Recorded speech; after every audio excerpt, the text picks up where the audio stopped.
হয়, ঢেকিয়াজুলিত উত্তৰ পূৰ্বাঞ্চল ইজতেমাক লৈ ব্যাপক প্ৰস্তুতি চলিছে। অহা 14, 15 আৰু 16 ফেব্ৰুৱাৰীত উত্তৰ পূৰ্বাঞ্চল ভিত্তিত ঢেকিয়াজুলিৰ আলিচিঙাত অনুষ্ঠিত হ'ব ইছলাম ধৰ্মাৱলম্বী লোকসকলৰ ধৰ্মীয় অনুষ্ঠান ইজতেমা আৰু ইয়াকে লৈ ব্যাপক প্ৰস্তুতি চলিছে।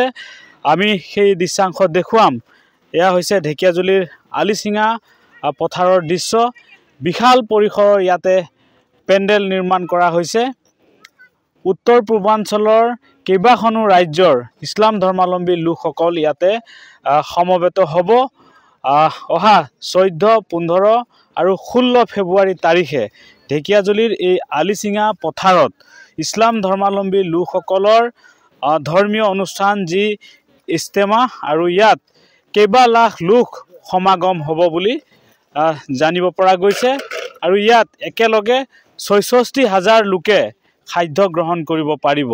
আৰু ইয়াত ইতিমধ্যে ৰাজ্যৰ বিভিন্ন প্ৰান্তৰ ইছলাম ধৰ্মাৱলম্বী লোকসকল ইয়াতে তেওঁলোকে শ্ৰমদান কৰিবলৈ উপস্থিত হৈছে। বিভিন্ন প্ৰান্তৰ লোকে যিসকল ইছলাম ধৰ্মাৱলম্বী লোক তেওঁলোক ইয়াত উপস্থিত হৈ ইতিমধ্যে ইয়াতে শ্ৰমদান কৰিছে। তেওঁলোকে ইয়াৰ যিসমূহ কাম কাজ যাৱতীয় কাম কাজ এইসমূহ কৰিছে। আমি দৃশ্যাংশ দেখুৱাইছোঁ। ঢেকিয়াজুলিৰ যি আলিচিঙা পথাৰ, এই আলিচিঙা পথাৰত বিশাল পৰিসৰৰ আচলতে ইয়াতে পেণ্ডেল নিৰ্মাণ কৰা হৈছে। উত্তৰ পূৰ্বাঞ্চল ভিত্তিত হ'ব এই ইছলাম ধৰ্মাৱলম্বী লোকসকলৰ ইজতেমা আৰু ইয়াত কেইবা লাখ লোক সমাগম হ'ব। 3 দিনীয়া কাৰ্যসূচীৰে এই ইছলাম ধৰ্মাৱলম্বী লোকসকলৰ এই অনুষ্ঠান অনুষ্ঠিত হ'ব। ইয়াত আছে উত্তৰ পূৰ্বাঞ্চল সংখ্যালঘু ছাত্ৰ সন্থাৰ সভাপতি বদৰুল ইছলাম। আমি তেওঁলোকৰ সৈতে কথা পাতিম। কি ক'ব, কি কাৰ্যসূচী হ'বলৈ গৈ আছে? নমস্কাৰ, আসসালামু আলাইকুম। কাৰ্যসূচী বুলিবলৈ গ'লে এই এক ধৰ্মীয় অনুষ্ঠান। তথাপিও আমি ছাত্ৰ সংগঠন হিচাপে আহি আমি মাজে সময়ে খবৰ লওঁ। তাৰ কাৰণ এটাই, বিভিন্ন দূৰৰ পৰা মানে উত্তৰ পূৰ্বৰ বিভিন্ন ৰাজ্যৰ পৰা ইয়ালৈ মানুহ আহিব। আমি তেওঁলোকক যাতে আপ্যায়ন কৰিব পাৰোঁ ভালদৰে, তাৰ কাৰণে আমি বিভিন্ন খা খবৰবিলাক আমি নেমচৰ ফালৰ পৰা আহি লৈ আছোঁ।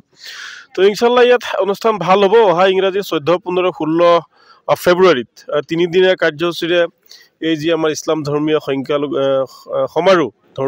সমাৰোহ অৰ্থাৎ ইজতেমা, ইয়াতে প্ৰায় আপোনাৰ 20-30 লাখ মানুহ সমাগম হ'ব।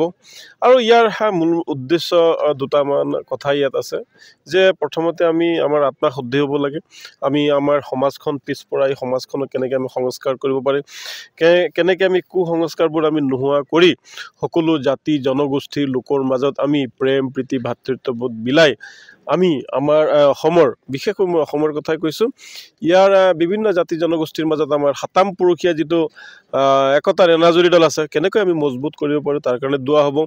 সমাজৰ পৰা অপায় অমংগল দূৰ কৰাৰ কাৰণে বা বিশ্বৰ বুকুত বা অসমত উত্তৰ পূবত ভাৰতবৰ্ষত কেনেকৈ আমি শান্তি প্ৰতিষ্ঠা কৰিব পাৰিম তাৰ কাৰণে আমি ইয়াত আল্লাহৰ ওচৰত আমি কান্দা-কাটি কৰিম, আমি দোৱা কৰিম। বা বিগত সময়ছোৱাত আমি যিসকলে আমি বেয়া কাম কৰি আহিছোঁ বা আল্লাহৰ কথা নবীৰ কথা আমি পালন কৰা নাই, মাৰা নাই, সেইবোৰ আমি আল্লাহৰ ওচৰত আমি তওবা কৰিম। আল্লাহ ভগৱানে যাতে আমাৰ বেয়া কথাবোৰ বা বেয়া কামবোৰ আল্লাহ ভগৱানে আমাক মাফ কৰি দিয়ে, আমাক ক্ষমা কৰি দিয়ে, তাৰ কাৰণে আমি আল্লাহৰ ওচৰত কান্দা-কাটি কৰিম। আৰু সেইটোৱেই কৰা হয়। সেইকাৰণে ইয়াতে একেলগে লাখ লাখ মুছলমান মানুহ জমা হৈ মানে আল্লাহৰ ওচৰত কান্দা-কাটি কৰিব। গতিকে ভাল লগা কথা এইটোৱেই যে ইয়াত হিন্দু মুছলমান সকলোৱে সহায় কৰিছে, ইয়াত আহিছে আমাৰ বন্ধুসকল, ভাইসকল, তেওঁলোকে আহি উপদেশ দিছে, তেওঁলোকে মাতি দিছে, তেওঁলোকে বিভিন্ন কাম কাজতো সহায় কৰি দিছে। তো খুব ভাল লাগিছে যে অসমৰ বা ভাৰতবৰ্ষৰ বিভিন্ন ঠাই যিয়ে নহওক, ইয়াতে এই অঞ্চলৰ মানুহে সাতাম পুৰুষীয়া যিটো এনাজৰী খুব মজবুত কৰি ৰাখিছে। আপুনি কৈছে এবাৰ প্ৰায় ইয়াতে 66,000 মানুহ একেলগে তেওঁলোকে খাদ্য গ্ৰহণ কৰাৰ ব্যৱস্থা কৰা হৈছে। গতিকে ইনশাল্লাহ আপোনালোকৰ আশীৰ্বাদত দোৱাত আপোনালোককো নিমন্ত্ৰণ থাকিল আৰু আপোনালোকৰ জৰিয়তে সমগ্ৰ ৰাইজক নিমন্ত্ৰণ জনাইছোঁ। আপোনালোকে ইজতেমাস্থলীলৈ আহিব, আহি বিভিন্ন দিশা পৰামৰ্শ দিব বা 14, 15, 16 তাৰিখে যি আমাৰ ধৰ্মীয় অনুষ্ঠানত আছে সেই অনুষ্ঠানত অংশগ্ৰহণ কৰিবলৈ আপোনালোকৰ জৰিয়তে আমি সকলোকে নিমন্ত্ৰণ জনাইছোঁ। হয়, বিশেষকৈ কোন কোন ৰাজ্যৰ পৰা ইয়াতে ইছলাম ধৰ্মাৱলম্বী লোক আহিব আৰু কোনোবা বক্তা আহিব নেকি অতিথি? উত্তৰ পূৰ্বাঞ্চল ভিত্তিত এইবাৰ প্ৰথমবাৰ আমাৰ শোণিতপুৰ জিলাত হৈ আছে। আমি স্থানীয় যুৱক হিচাপে নথৈ আনন্দিত।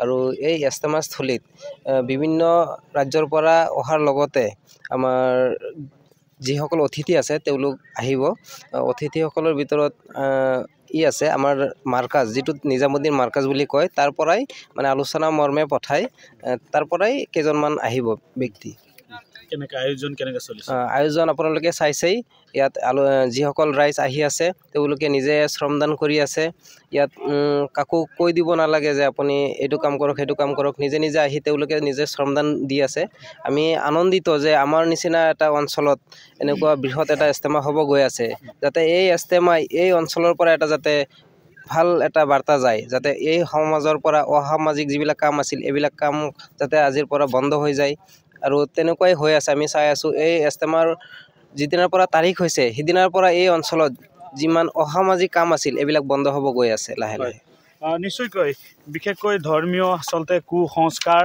এইসমূহ আচলতে দূৰ কৰা লগতে সমাজত ভাতৃত্ববোধ স্থাপন কৰাৰ লক্ষ্যৰে এয়া হ'ব ইছলাম ধৰ্মাৱলম্বী লোকসকলৰ যি ধৰ্মীয় সমাৰোহ অৰ্থাৎ ইস্তেমা য'ত কেইবা লাখ লোক সমবেত হ'ব অসমৰ লগতে উত্তৰ পূৰ্বাঞ্চলৰ কেইবাখনো ৰাজ্যৰ ইছলাম ধৰ্মাৱলম্বী লোকসকল ইয়াতে সমবেত হ'ব অহা 14, 15 আৰু 16 ফেব্ৰুৱাৰী তাৰিখে আমি দৃশ্যাংশ দেখুৱাইছোঁ এনেধৰণে প্ৰস্তুতি চলিছে ইয়াত তেওঁলোকে একেলগে 66,000 লোকে আহাৰ গ্ৰহণ কৰাৰো ব্যৱস্থা গ্ৰহণ কৰিছে এনেধৰণে প্ৰস্তুতি তুংগত অহা 14 আৰু 15 ফেব্ৰুৱাৰীত এয়া ইছলাম ধৰ্মাৱলম্বী লোকসকলৰ যি ধৰ্মীয় সমাৰোহ তথা ইস্তেমা ইয়াত উত্তৰ পূৰ্বাঞ্চলৰ যিসকল ইছলাম ধৰ্মাৱলম্বী লোক আৰু ৰাজ্যৰ ইছলাম ধৰ্মাৱলম্বী লোকসকলক যিসকল লোক আহিব তেওঁলোকক আদৰিবলৈ এনেধৰণে সাজু হৈছে আপুনি বিচৰা বাতৰি পাব কেৱল নিউজ 18 এপত নিউজ 18 এপ ডাউনলোড কৰিবলৈ স্ক্যান কৰক এই QR কোড গুগল প্লে ষ্টৰতো পাব এই নিউজ 18 এপ